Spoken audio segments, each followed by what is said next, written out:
It's an absolutely beautiful day outside today. And I'm inside, about to work on a computer to nobody's surprise, I'm sure. Alright, so this thing, if you remember that, what was that, the ABit BP6 system I picked up recently, that board is going into this case, so all of this stuff needs to come out. And so what I'm going to do is first I'm going to take this out, put the ABit in, and configure the ABit to work with this. I was going to actually install this, which is a Rage 128 Pro. Probably a pretty decent little card. But as it turns out, the card that's actually in here seems to be a lot more decent. I think that's a Radeon 7000. At least research suggests it's a Radeon 7000 because it says RV6D-B3-64M. And when I looked that up, I got results for Radeon 7000s. So I think I'm going to use the Radeon 7000. I'm also going to install a sound card. I'm probably not going to use these. These are for the front panel audio. I'm probably not going to worry about those. In fact, I don't even really think I can use those. But this case is old enough that it would be designed for a system that did not have a front panel audio header. So you'd have to use these. I mean, they're there. If I want to use them, I can, but I'm not going to worry too much about that. So we'll get that done first and just make sure the system will work in this case. Alright, here's a look inside the very empty case. Let's see, I've tied up the front panel USB because there is no front panel USB header on the new board, insofar as I can tell. Looks like a real mess. And this is a much newer power supply than I really would like to use on this, but I'm not changing the power supply. So I guess in the future, this thing is probably going to end up getting one of those Sparkle Power things. I haven't really decided yet. Of course, I don't really have too many of those laying around. Now I gotta get the new board in. It'll be easier because there's no I/O plate. So, let's get that started. Alright, there it is in the case. Now, I'm going to set up all the other stuff later. I did plug in a hard drive, but I don't have the sound card yet. I haven't changed anything else about it. I want to see this thing work before I start putting too much effort into it. So let's see.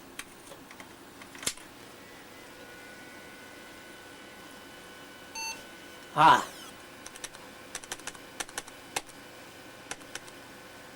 think the hard drive might be bad because it's making some interesting noises.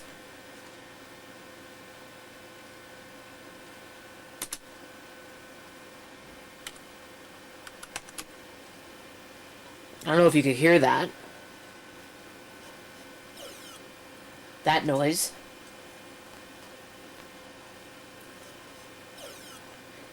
That is an indication that the drive is stuck.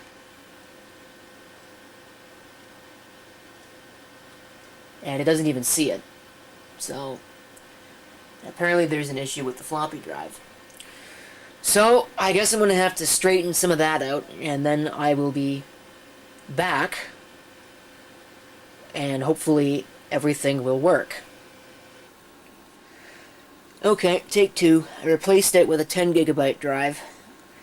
I also went ahead and I put the original optical drive in because I want to see if it actually works, for starters. And if it does, I'm going to leave it in there.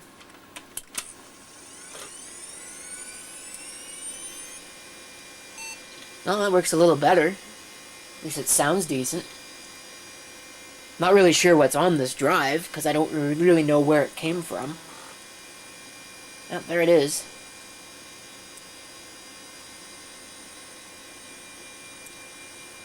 Here's the high point BIOS. Oh, I missed it. Ooh. Now I really don't know where this came from. I know it came from work. Aww. Well, that's kind of to be expected. I wonder if this came out of one of the K62s. I think it probably must have come out of one of the K62s, because I was thinking it came out of an HP Vectra that was there with a Pentium 2. Probably have no idea what I'm talking about, because I still haven't done any of the system explorations. Eventually they'll come back. But there was a Vectra that had a drive in it, and I thought this was the drive. Maybe it is, I don't really know. But I don't think so. I think that Vectra had 98 on it. So we'll just go with what's currently going on. I'm going to go get a sound card, and in the process, deal with some of this other stuff that I need to deal with. But clearly it's going to need a Windows reinstall.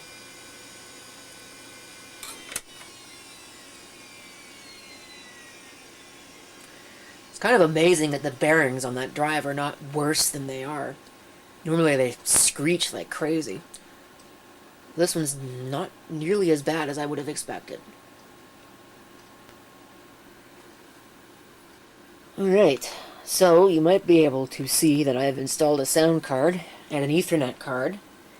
The last two pieces that I believe this thing needs in order to be a complete machine, other than software obviously, but the Ethernet card's just some Ovis Link Realtek. I think it's got an RTL 8139D chipset on it.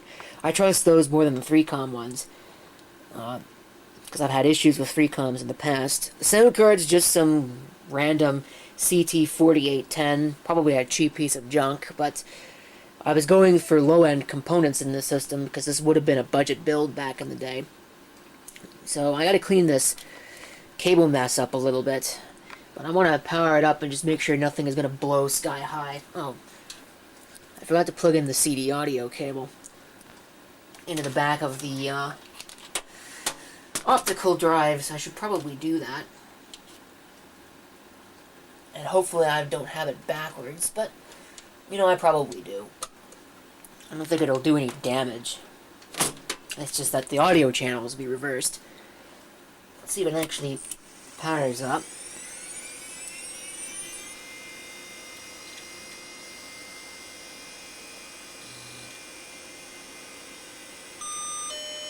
Of course, right?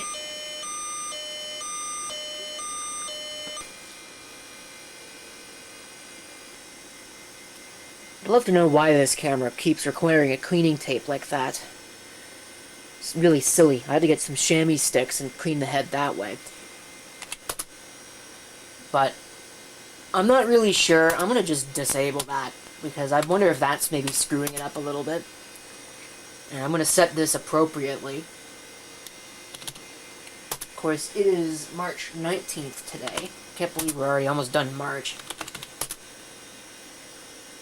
1439. I'm going to actually set that to none because there isn't one installed, and I'm going to do the same for that.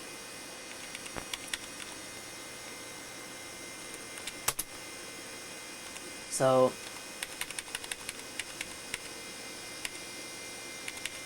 I don't think there's anything else here that I need to worry about. I wonder how accurate that temperature gauge is. I'm kind of amazed that this power supply has the minus 12 volts. Maybe it was the minus 5. You know, I don't think it does. No, it must. Yeah, no, it does. But one of the two I know is not in the ATX standard, and a lot of later power supplies got rid of that. So, all the voltages look okay. There's nothing that's obviously wrong in any way. The one V-core looks like it's insanely low for some reason.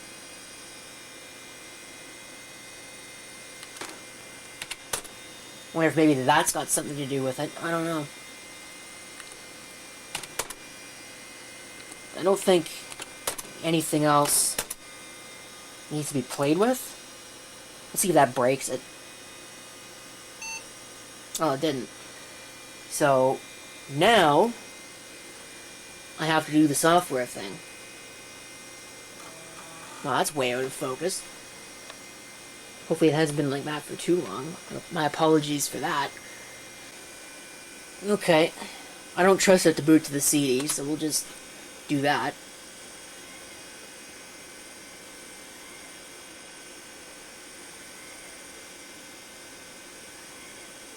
I don't think this drive works.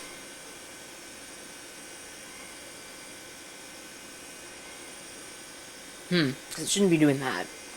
Okay. Well, I got it to go further. I guess the boot floppy doesn't like it. Hasn't locked up yet. I still don't think this optical drive works. Okay, so I changed the optical drive. I also changed the boot order because apparently, I think I mentioned that already, apparently the floppy, it didn't like booting to the CD from that floppy for some reason. I don't know.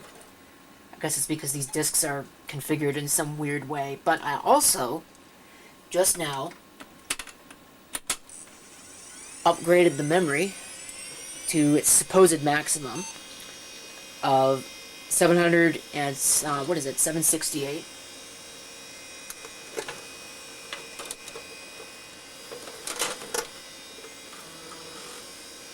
Is what it will do.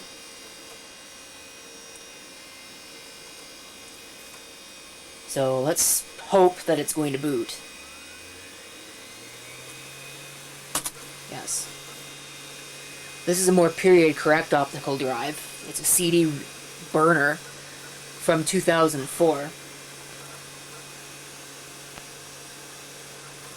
So I don't know why they use an optical drive, because here's the original. Let me put this back into autofocus.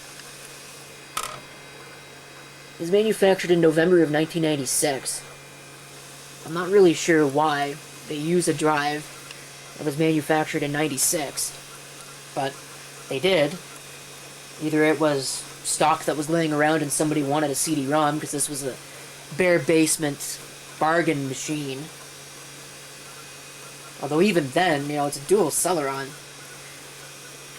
Back in the day, they were cheap, but they weren't. I can't imagine it was as cheap as buying a single CPU system. So I don't know why they went with that. Maybe it was just what the previous owner had. They took a machine in and used parts to build a new one. I don't know. Because I can't find out, because I don't know who originally owned the machine. And the system builder has long since gone into business. So I guess the world will never know. But I'm going to wait for this to start. I'm probably not going to do a whole lot of showing the installation process, because everybody's seen a Windows 2000 install before. So I will be back shortly, thanks to the magic of videotape. Well, that's unfortunate. Looks like I have to run a full format, and that's going to take quite a while. Okay, let's power it up from the start.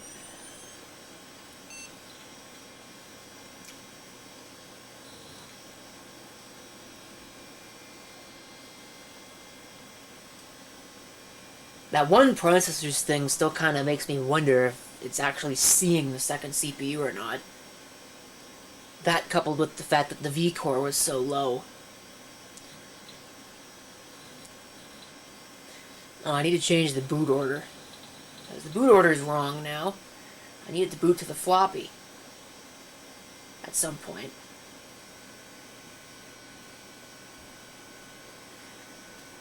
So this is the first startup after the initial graphical setup.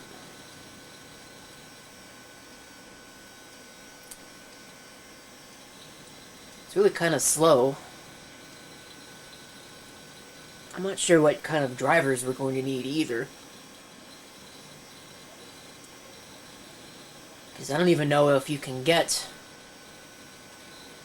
It's probably going to need a video driver. It looks like it's running in low video mode. It's a Radeon 7000. I would have thought that Windows 2000 would support that.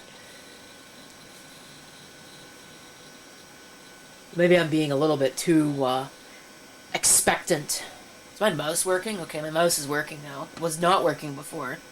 If the network is actually working, if the sound card is working, because I don't know what sound card that is. Actually, I do. I think I remember the model being CT4810. Let's go ahead. I don't want that. I want the device manager. See what shows up. Mass storage controller, 2 of them. That's probably the high point. Network adapter showed up, so that's neat.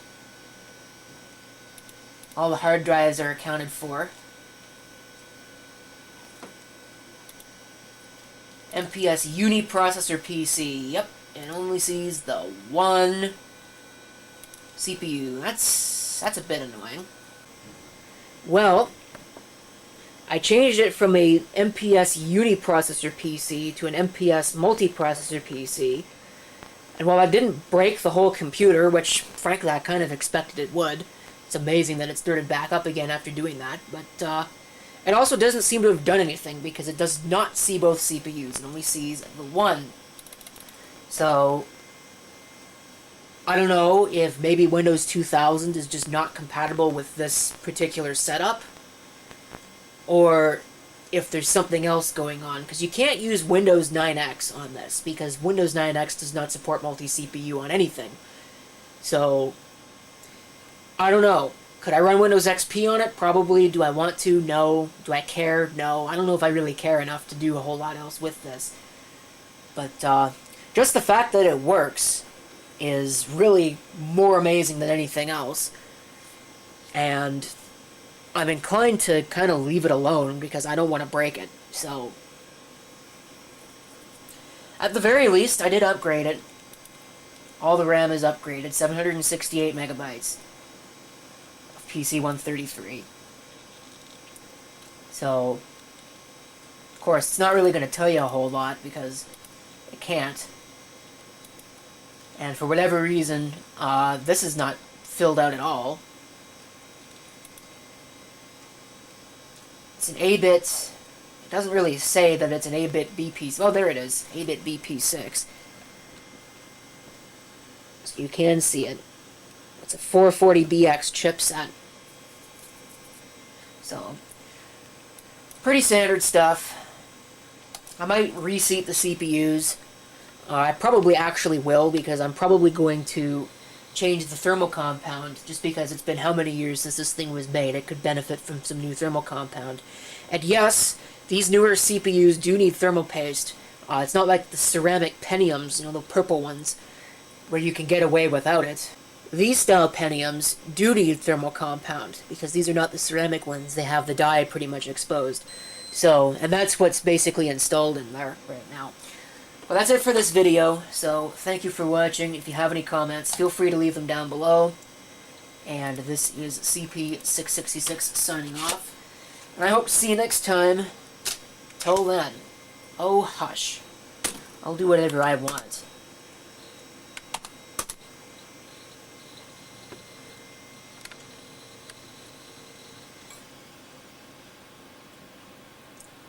It is now safe to turn off your computer. Oh, that's interesting. This is supposed to be an ACPI compliant system. But evidently that much doesn't seem to work. Unless maybe it's turned off. Wow, it really doesn't want to work.